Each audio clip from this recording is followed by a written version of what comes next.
Boa tarde, pessoal. É um prazer estar essa tarde aqui com vocês. Meu nome é Fernanda Lázaro, eu sou médica de família e comunidade aqui em Florianópolis.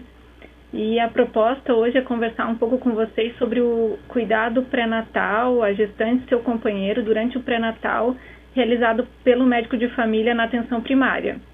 Esse primeiro slide é um pouquinho da organização do que eu vou falar. São os tópicos que a gente vai abordar durante essa nossa web. Então, primeiro seria a organização do cuidado, como é que a gente organiza o pré-natal, quantas consultas, quem deve fazer.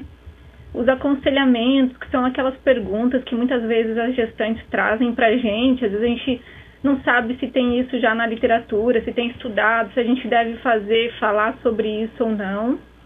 Depois entramos na suplementação, o que a gente deve oferecer de suplemento, de vitaminas durante a gestação, o que a gente tem na literatura sobre isso.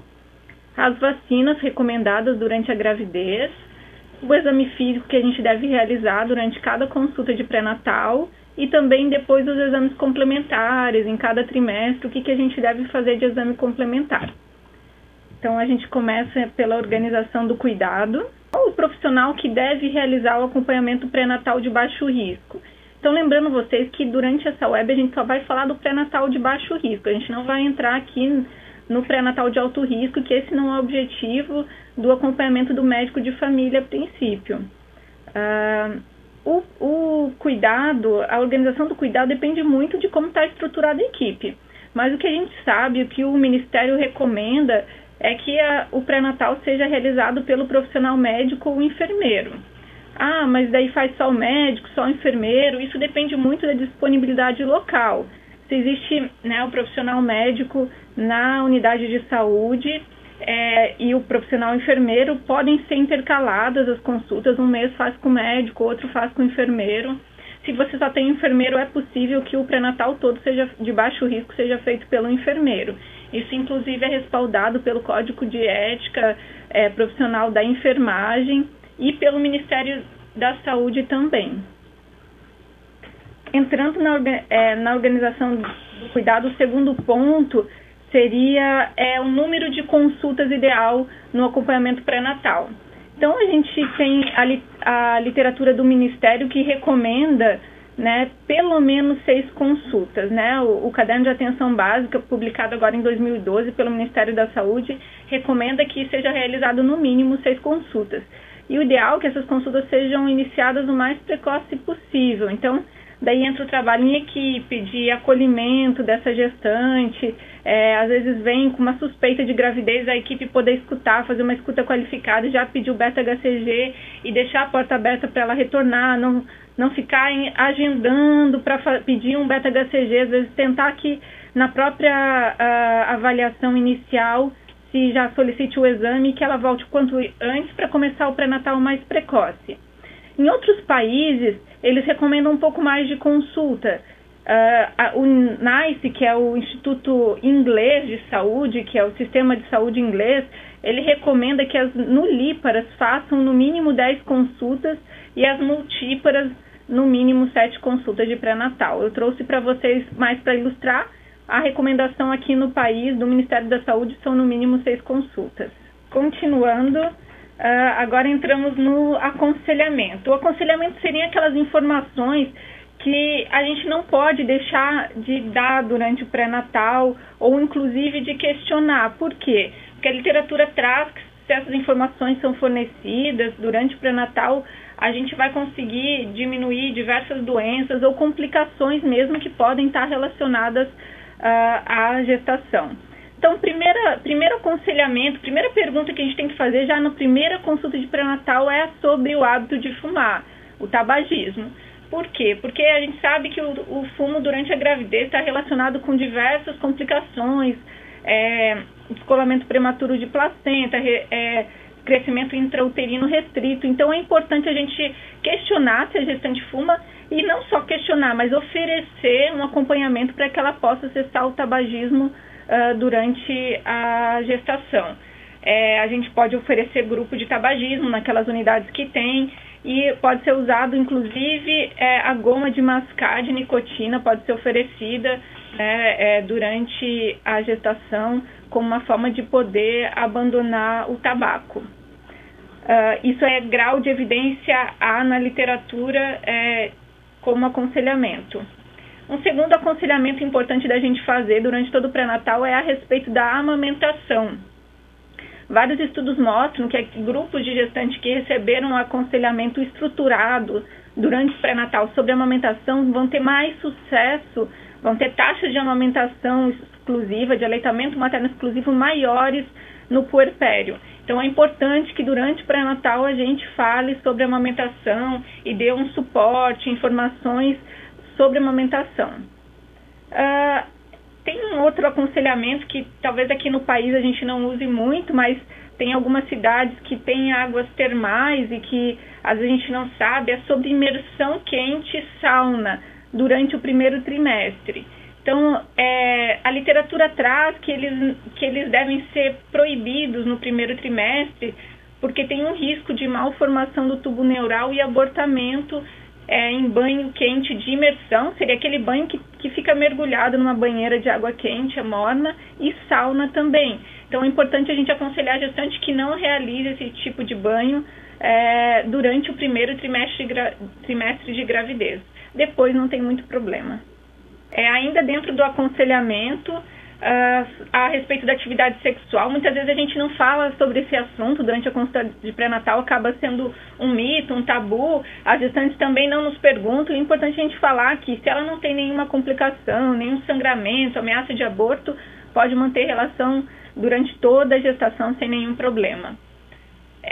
Outro aconselhamento que é importante a gente abordar durante o cuidado pré-natal é a respeito do consumo de álcool.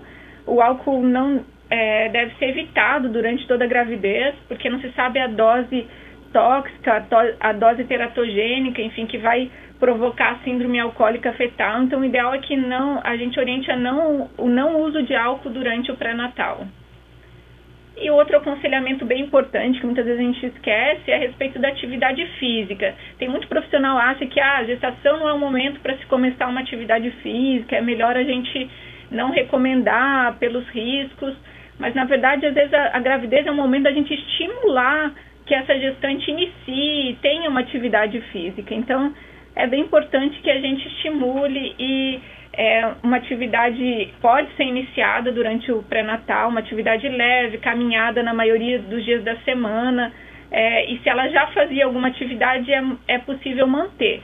As únicas atividades que a gente não recomenda, atividades físicas que a gente não recomenda durante o pré-natal, seriam atividades com bola, pelo risco de trauma da barriga, trauma direto da barriga, e o mergulho também não é recomendado durante toda a gravidez, esse mergulho de submersão, que vai o cilindro, pela alteração da pressão que ele ocasiona e que pode resultar em dano para o feto. Então seriam esses esportes que a gente deve evitar durante a gravidez. Mas fora isso, caminhada, bicicleta, alongamento, tudo isso é permitido durante a gravidez e inclusive deve ser estimulado. Porque às vezes é o momento dessa mulher começar, não tinha uma atividade, era sedentária, é o momento dela começar uma atividade física. Ainda sobre aconselhamento, uma dúvida bem frequente das gestantes, às vezes vem perguntar pra gente se pode viajar de avião. E o que a literatura traz é que é possível sim viajar de avião. O ideal é que não sejam viagens longas, né? E se for muito longa, orientar, levantar, caminhar durante o voo. E essa viagem deve ser realizada até 4 semanas antes da data provável do parto. Não se deve viajar de avião 4 semanas, no período de 4 semanas entre a data provável do parto.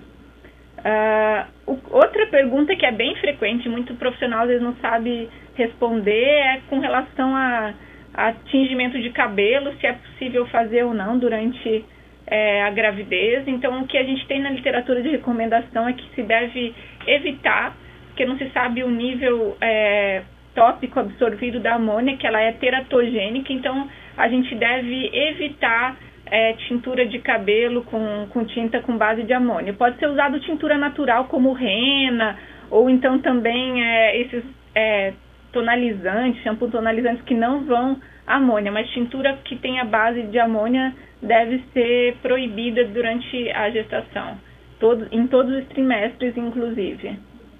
E daí agora a gente entra mais na parte de suplementação. Né? A suplementação seria o que a gente deve ofertar de vitaminas e suplementos durante a gravidez. Então a gente começa aqui pelo ácido fólico, né? Que muitas vezes a gente acaba esquecendo, né? Acha que só deve ser orientado para aquela mulher que vem numa consulta pré-concepcional, que vem antes para planejar a gravidez, e quando ela chega com beta-HCG a gente acha que não dá mais tempo, que já está com resultado positivo. E, na verdade, não. A gente deve usar o ácido fólico até a 12ª semana de gestação. Por quê? Porque o tubo neural ele só vai fechar mais ou menos na 12ª semana. Então, até aí, a gente consegue ainda prevenir uma formação do tubo neural. Então, a gente deve ofertar o ácido fólico para toda gestante antes das 12 semanas de gestação. Ah, mas ela chegou aqui com 8 semanas. Vou dar o ácido fólico? Sim.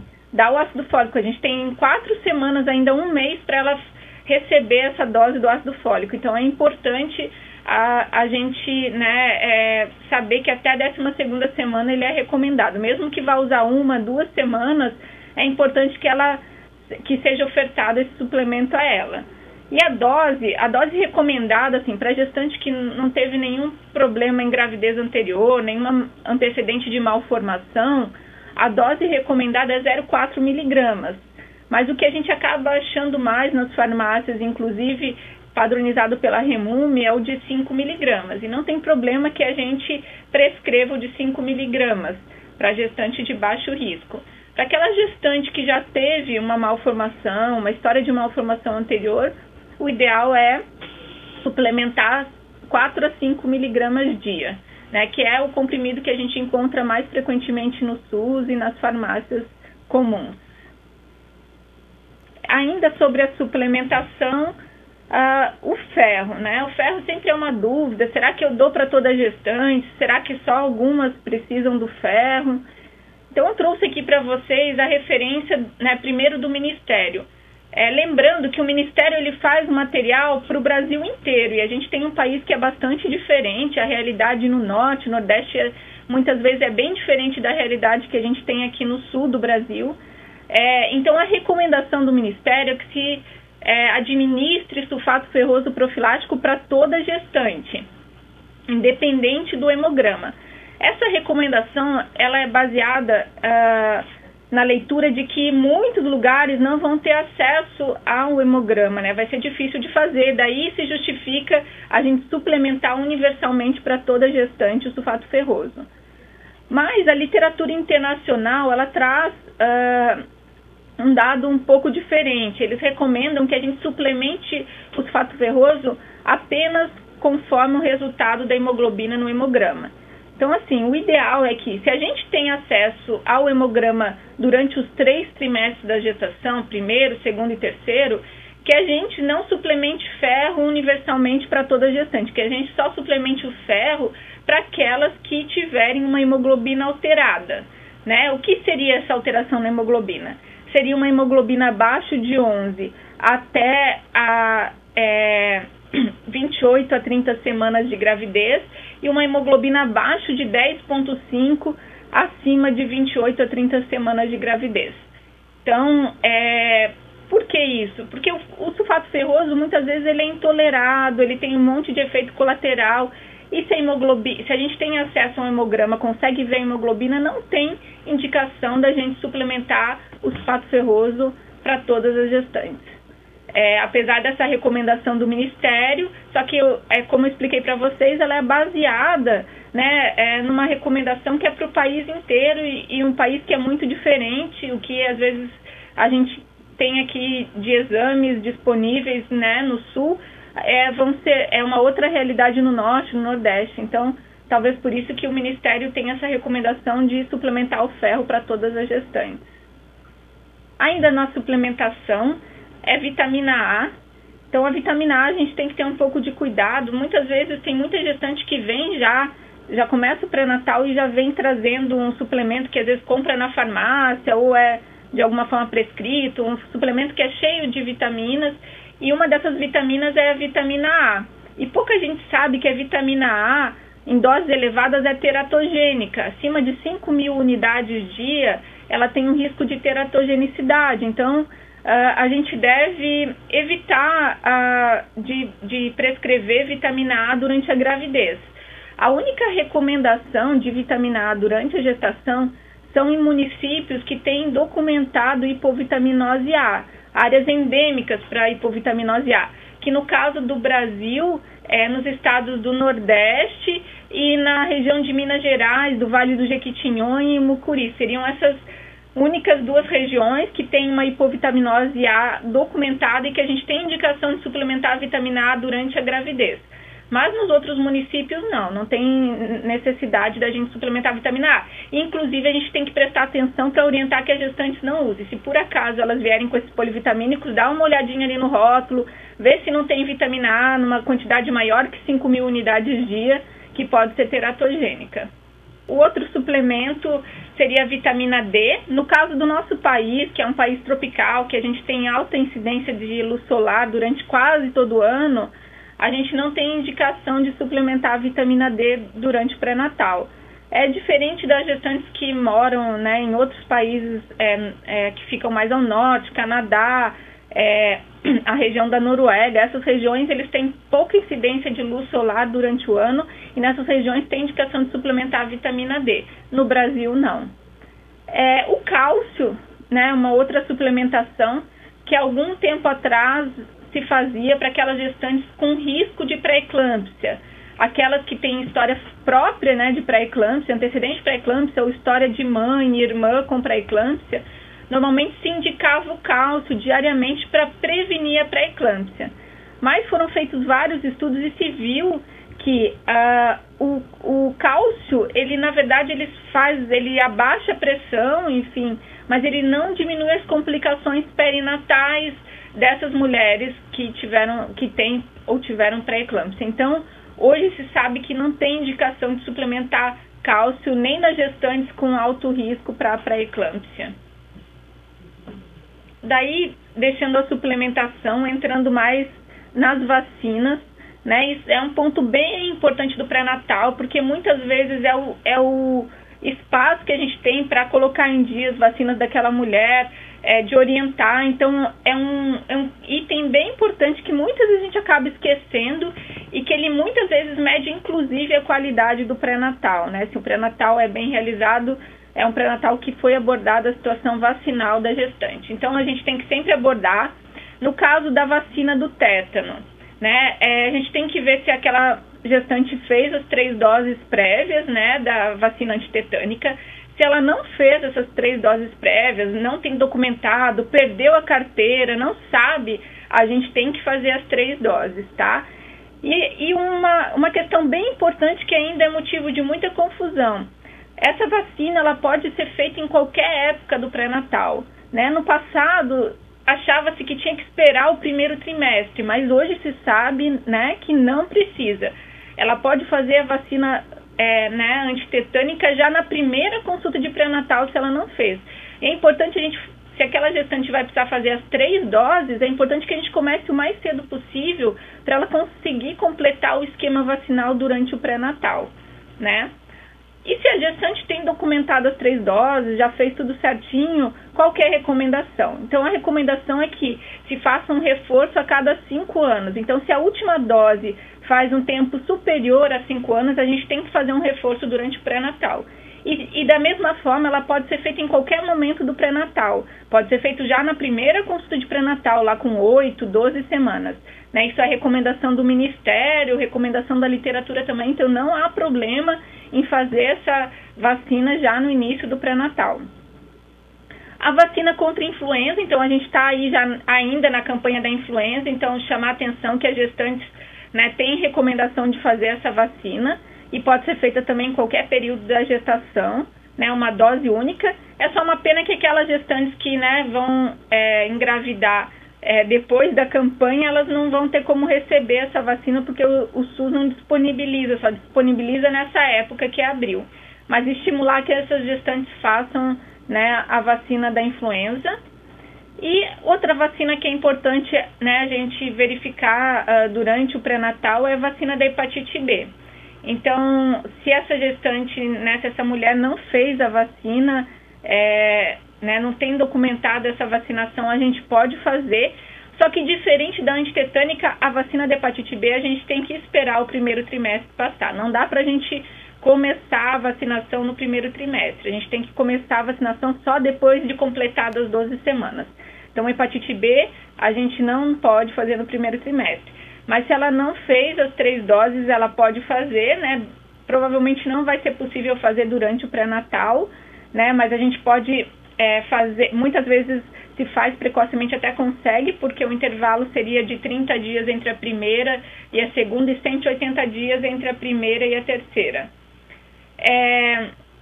Se a gente não consegue fazer a sorologia anti-HBS para ver se a gestante é imune, né, o recomendado é vacinar, né? Se não tem acesso ao anti-HBS para ver se a gestante que já fez hepatite B é imune, o recomendado é fazer a vacina, né, da hepatite B. Então, com relação às vacinas era isso. Agora a gente entra no exame físico, né, da gestante. O que é importante de exame físico durante o pré-natal? O que a gente não pode esquecer e que deve fazer de preferência em todas as consultas de pré-natal? Primeira coisa seria o peso e a altura, né? Só que só medir o peso e a altura sem a gente calcular o IMC não tem muito valor. Por quê? Porque o ganho de peso durante o pré-natal, ele vai depender, o ganho de peso recomendado durante todo o pré-natal, ele vai depender do peso, do status nutricional dessa gestante. Por exemplo, se ela é uma gestante que está com o IMC adequado, aquele IMC entre 18 e 24, o recomendado é que ela ganhe em média 11 a 16 quilos durante toda a gravidez. Já aquela gestante que é obesa, que vem com IMC acima de 30, a gente vai ter que, já na primeira consulta de pré-natal, orientar que ela não vai poder ganhar muito peso, porque se ela ganhar mais peso, ela já está obesa, vai ganhar mais peso, tem a chance de aumentarem as complicações do pré-natal, como diabetes gestacional, como pré-eclâmpsia. Então é bem importante já na primeira consulta a gente ver o peso, a altura e calcular o IMC, e com base nisso a gente fazer essa orientação. Essa tabelinha que aparece aqui no slide, ela está no caderno de atenção básica e ela é bem útil da gente ter à mão, né, para olhar ela, constar ela durante o pré-natal e poder recomendar esse ganho de peso durante a gravidez, né? Então, tá bem atento que aquelas gestantes que têm o IMC adequado, elas ter um espaço de ganho ponderal um pouco maior durante a gravidez, e aquelas obesas a gente vai ter que ter uma vigilância maior sobre o ganho de peso. Durante o exame físico, daí outro exame importante é a aferição da pressão arterial. Então, o recomendado é que a gente veja a pressão em todas as consultas, né, porque é uma forma da gente identificar tanto aquelas gestantes com uma hipertensão prévia, que às vezes não se sabiam hipertensas, começam o pré-natal lá com 8, 12 semanas e tem uma pressão aumentada e que a gente vai classificar provavelmente como uma hipertensa prévia, ou então, né, identificar os casos de pré-eclâmpsia, que são aquelas mulheres que começam pré-natal com uma pressão normal, vão até 24 semanas, 28 semanas com uma pressão normal, e a partir daí a pressão começa a subir. Essa gestante provavelmente vai estar desenvolvendo uma pré-eclâmpsia, e a aferição da PA é uma forma da gente identificar essas gestantes e encaminhar para o alto risco ou para a maternidade quando for o caso. Outra manobra de exame físico é a contagem do movimento fetal. Muita gente, quando eu falo isso, muita gente nem conhece, nem sabe mais o que é, principalmente os mais novos, os alunos. Mas o que é contagem do movimento fetal? Os mais antigos devem lembrar que a gente dá aquele papelzinho para a gestante, ela leva para casa e fica registrando quantas vezes o bebê se mexeu. Então, hoje se sabe que é um exame não mais recomendado. Por quê? Porque ele induz muito a erro, a exames desnecessários, a estresse da própria gestante, que às vezes vai ficar angustiada porque o bebê não se mexeu. Então, é um exame não mais recomendado. Por isso que talvez muita gente não conheça mais quando se fala em contagem do movimento fetal. Muita gente nem saiba mais o que é, porque ele não é recomendado e a maioria dos lugares não realiza mais isso. Eu trouxe aqui para vocês saberem que é uma medida que a gente não deve fazer durante o pré-natal, que não é recomendada pela literatura. Outra parte do exame físico é a medida da altura uterina. Então, a medida da altura uterina, assim como a pressão arterial, ela deve ser realizada também em toda consulta de pré-natal, a partir da 16ª semana. Só que ela não deve só ser medida, ela deve ser plotada no gráfico para ir acompanhando também. Ela é uma medida barata e simples também, né? Você vai medir da síntese púbica até o fundo uterino. E ela tem uma sensibilidade, uma especificidade boa, tanto para identificar retardo do crescimento intrauterino, como para também identificar a macrosomia fetal. No caso do retardo do crescimento intrauterino, a gente tem uma sensibilidade de 56% e uma especificidade de 91%. No caso da macrosomia, essa medida isolada tem uma sensibilidade de 92% e uma sensibilidade de 72%. Então, é bem importante em toda consulta pré-natal a gente aferir a altura uterina. A ausculta do batimento cardiofetal também é outra manobra do exame físico importante que a gente deve fazer também a partir da 12ª semana com sonar. Ela não tem um valor clínico para me orientar a alguma conduta, mas ela vê a viabilidade fetal, né? Além dela tranquilizar a mãe, né, ela confirma a viabilidade fetal. Então, é importante também em toda consulta a gente fazer a ausculta do batimento cardiofetal. Outro ponto do exame físico é o edema, né? O edema, né, ele pode ser visto, mas ele não tem um valor preditivo relativamente importante, né? Por quê? Porque toda gestante, no final da gravidez, 80% das gestantes vão ter edema, né? Ele sozinho não é um sinal específico e sensível para diagnóstico de pré-eclâmpsia. Ele vai ser um sinal importante para diagnóstico de pré-eclâmpsia se a gente tiver outros dados juntos, né? Sinais premonitórios, aumento da pressão e edema em conjunto, daí sim ele vai poder me ajudar no diagnóstico de pré-eclâmpsia, mas ele sozinho, ele não tem um valor preditivo para diagnóstico de pré-eclâmpsia. Então, porque a gente tem 80% das gestantes com edema e sem patologias, né, no pré-natal de baixo risco. Então, é importante a gente verificar, mas entender que ele isoladamente não vai me ajudar em nenhum diagnóstico. A palpação abdominal, que seriam aquelas manobras de Leopold, né? Então, ela também é recomendada, só que ela não deve ser feita antes da 36ª semana, né? Porque pode induzir ao erro, ela não tem muita acurácia antes dessa idade gestacional. Então, a gente deve fazer sim para poder verificar a apresentação, a situação do feto, mas o ideal é que a gente só inicie essas manobras a partir da 36ª semana.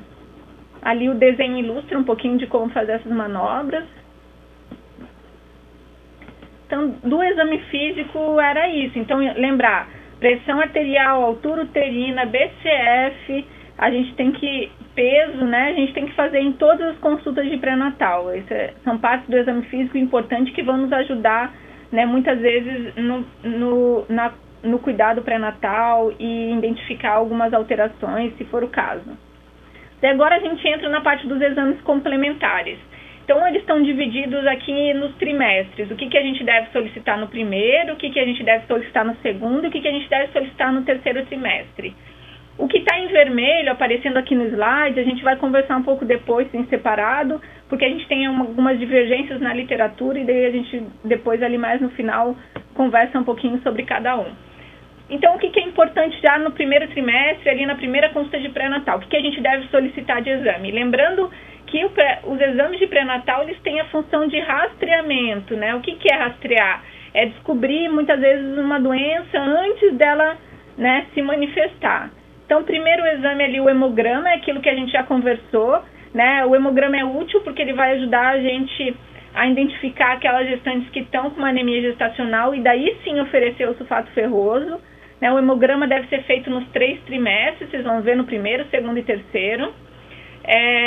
E somente naqueles lugares que a gente não consegue fazer um hemograma, não tem disponível, vai demorar muito, daí tem indicação de a gente suplementar o sulfato ferroso independente do valor da hemoglobina.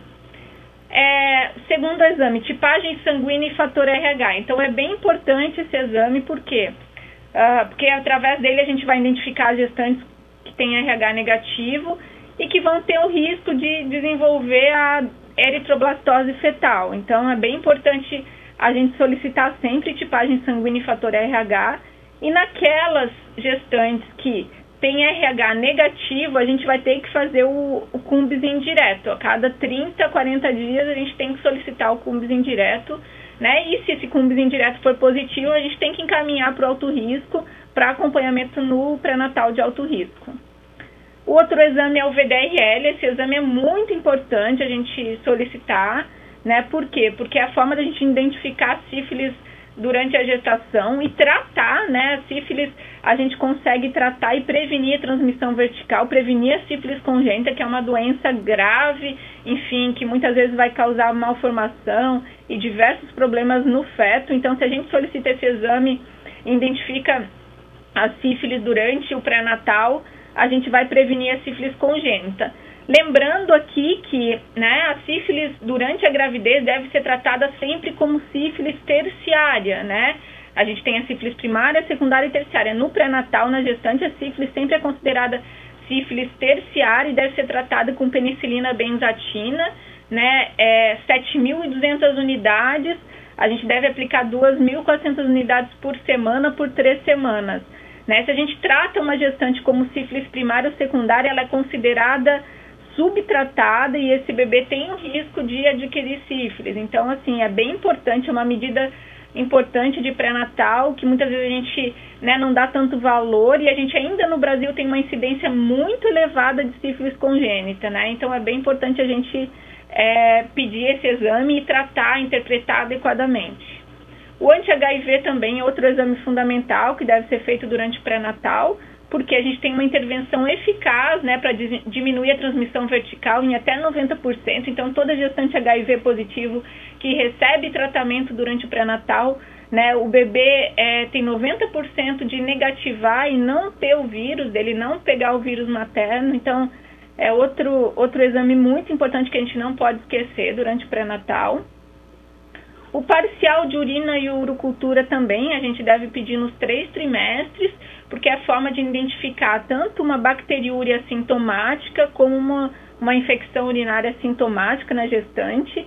A bacteriúria sintomática é a única situação que é recomendada tratar durante o pré-natal. Então, se a gente tem uma gestante que não tem nenhum sintoma, mas vem com uma urocultura positiva, a gente tem que tratar, porque a gente sabe que tanto a infecção urinária baixa sintomática como a bacteriúria sintomática estão relacionadas a trabalho de parto prematuro e as diversas complicações relacionadas ao trabalho de parto prematuro, como prematuridade, morte perinatal, neonatal. Então, é importante a gente solicitar nos 3 trimestres parcial de urina e a urocultura. Outro exame importante para pedir durante o pré-natal é HBsAg, né, porque é a forma da gente identificar aquelas pacientes que, né, são reagentes, e daí nelas nos bebês dessas gestantes é recomendado fazer imunoglobulina no pós-parto imediato para prevenir também a transmissão do vírus da hepatite B para a criança. Se a gente, aqui ele está aparecendo no 1º trimestre, mas o ideal é solicitar sempre no 3º trimestre esse exame. A não ser que a gente tenha condições de fazer no 1º e no 3º, a gente pede nos 2. Mas se a gente só vai poder fazer uma vez durante o pré-natal, o ideal é pedir no 3º trimestre. Por quê? Porque se a gente pede só no 1º, a gente tem um tempo de exposição aí de 9 meses, que essa gestante vai poder se contaminar pelo vírus da hepatite B. E a gente daí não vai dosar de novo e o bebê não vai receber imunoglobulina. Então é importante ou fazer no 1º e no 3º, ou somente no 3º trimestre. A rubéola é o IgG, é importante a gente solicitar se a gestante não sabe se foi vacinada. O objetivo desse exame, o único objetivo dele é vacinar aquelas gestantes que não são imunes no pós-parto imediato, né? Porque a gente não pode fazer a vacina da rubéola durante o pré-natal, então seria só o objetivo de vacinar no pós-parto imediato. E também a gente não tem nenhuma intervenção para prevenir a rubéola congênita. Naquelas mulheres que não são imunes para a rubéola, a gente tem que orientar que elas devem fazer o máximo para prevenir a rubéola durante a gestação, porque a gente não tem nenhum medicamento que possa prevenir a transmissão materno-fetal. o preventivo, se tiver indicação, né, se aquela mulher estiver na faixa etária, né, de realizar o preventivo e não fez, não tem o exame recente, então é importante fazer durante o pré-natal. A toxo, a glicemia de jejum e a ultrassonografia a gente fala nos próximos slides. Então esses seriam os exames do primeiro trimestre. Do segundo trimestre, né, repete o hemograma parcial de urina e urocultura, né, no objetivo de identificar a bacteriúria sintomática ou infecção urinária sintomática, o Cumbis indireto somente para aquelas gestantes RH negativo, o VDRL para todas as gestantes, e o ultrassom obstétrico, essa recomendação que, né, se a mulher tem a DUN certa, seja feito um ultrassom entre 17 e 22 semanas de gravidez. A curva glicêmica a gente conversa mais para frente. E no terceiro trimestre, né, o hemograma parcial de urina mais urocultura, o Cumbis indireto novamente se for RH negativo, VDRL repetir, o anti-HIV repetir e também repetir o HBsAg, né, para ver se, o mais importante na verdade o HBsAg é fazer ele no terceiro trimestre, para identificar se a gestante é reagente, se for, fazer imunoglobulina no bebê. Daí aqui entrando então nesses exames que apareceram em vermelho.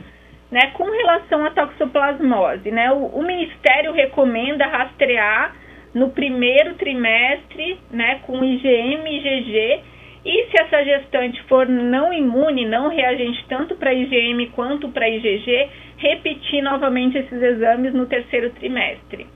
A literatura internacional, tanto a literatura europeia quanto a literatura americana, não recomenda esse exame durante o pré-natal. Por quê? Porque eles dizem que não existe tratamento para ser ofertado, né? Na verdade, até existe um tratamento, mas ele não tem evidência de benefício, que é a espiramicina. Ele não vai diminuir a transmissão materno-fetal, não vai diminuir as complicações fetais. Então, nos Estados Unidos e na Europa, eles não fazem esse exame durante o pré-natal. O que eles fazem é orientação higieno-dietética, né, que é evitar manipular jardim ou manipular jardim somente com luvas, evitar contato próximo com o gato, comer alimentos todos bem passados, bem cozidos. Então eles fazem essa orientação e não solicitam esse exame. O Ministério aqui no Brasil orienta solicitar no primeiro e no terceiro trimestre, né, para identificar essas gestantes, apesar do tratamento não ser efetivo, né? Apesar de não ter um tratamento para oferecer, o Ministério aqui recomenda a gente solicitar esse exame.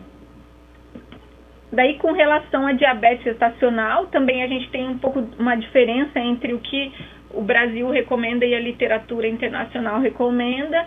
Então, aqui no Brasil, o Ministério recomenda a gente solicitar uma glicemia de jejum na primeira consulta de pré-natal, e para aquelas gestantes com uma glicemia acima de 90, daí fazer o rastreamento para diabetes gestacional entre 24 e 28 semanas com a curva glicêmica em 2 dosagens.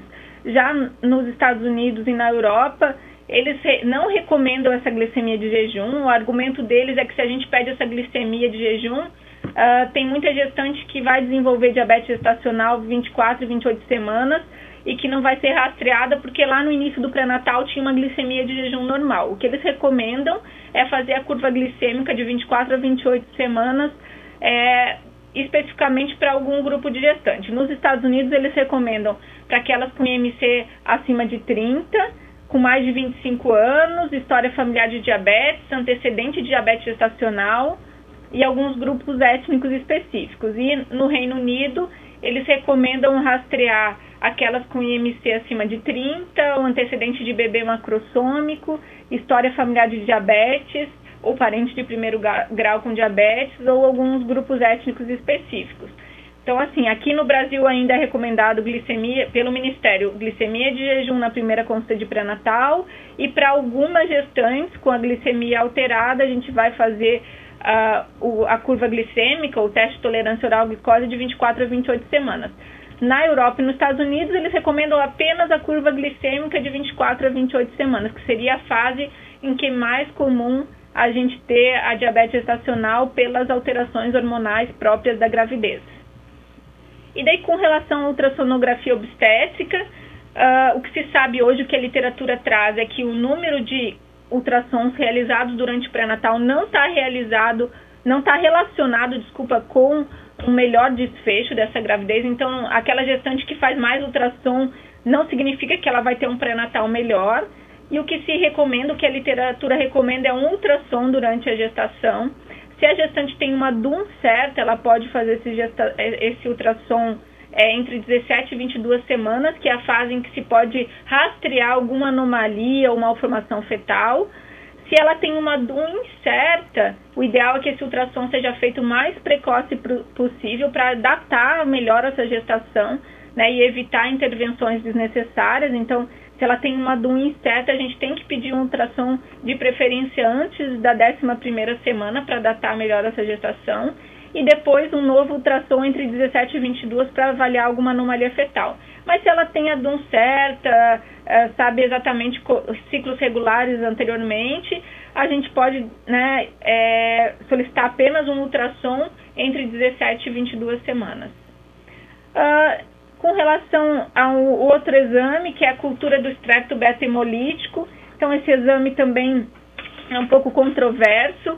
Aqui no Brasil, o Ministério da Saúde não recomenda realizar esse exame, né? O que o caderno de atenção básica diz é que ele não deve ser realizado, pois a evidência da sua efetividade ainda é incerta.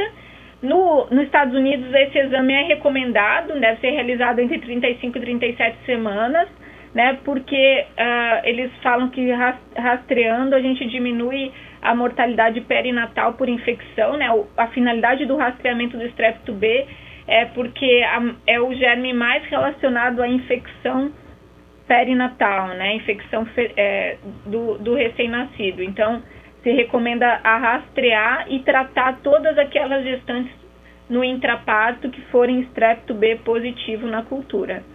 E no Reino Unido eles também não recomendam, né, da mesma forma que o Ministério da Saúde aqui no Brasil não recomenda o rastreamento, eles também não recomendam por ainda não ter uma efetividade populacional bem estabelecida. Então, o Ministério e o Reino Unido não recomendam e a literatura americana recomenda. E daí, já finalizando, são só duas tabelinhas que eu queria, né, apresentar para vocês, que seriam aquelas coisas que a gente não pode esquecer no pré-natal, enfim, o que não esquecer, o que a gente tem que fazer.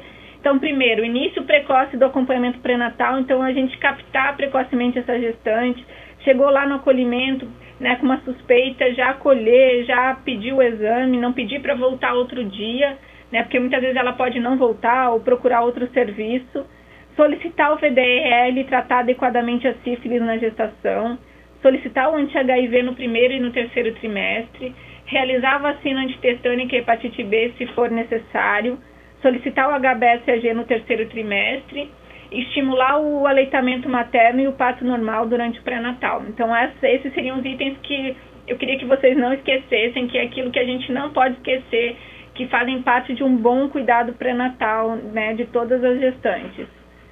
E as intervenções que eu diria que não são recomendadas, essas sim a gente pode esquecer, não tem problema nenhum, que seria a suplementação universal de ferro e vitamina A, né, dar ferro e vitamina A para toda gestante, independente da hemoglobina. O rastreamento rotineiro para clamídia, citomegalovírus, hepatite C, vaginose bacteriana, então eles não têm indicação de serem realizados durante o pré-natal. Ultrassonografia com Doppler em gestação de baixo risco, então aquelas mulheres que não têm nenhum risco para pré-eclâmpsia, se a gente ficar fazendo ultrassom com Doppler também não tem indicação.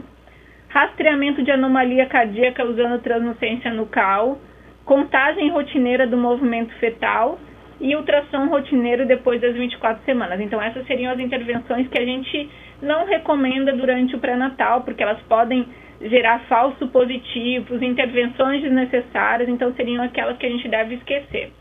E só finalizando aqui, a literatura, né, recomendada, toda essa literatura que a gente usou, ela está disponível, é de acesso livre. Então, primeiro ali seria o guia do NICE, que é o Sistema de Saúde do Reino Unido.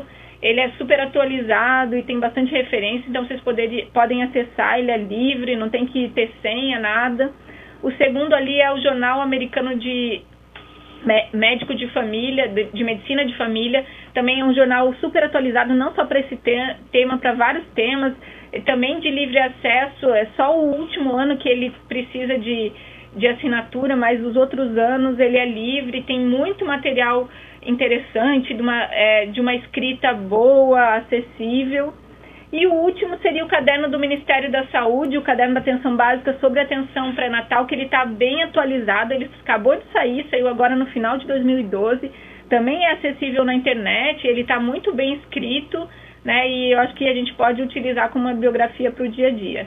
Então é isso, eu agradeço a atenção de vocês e eu fico disponível agora para as perguntas.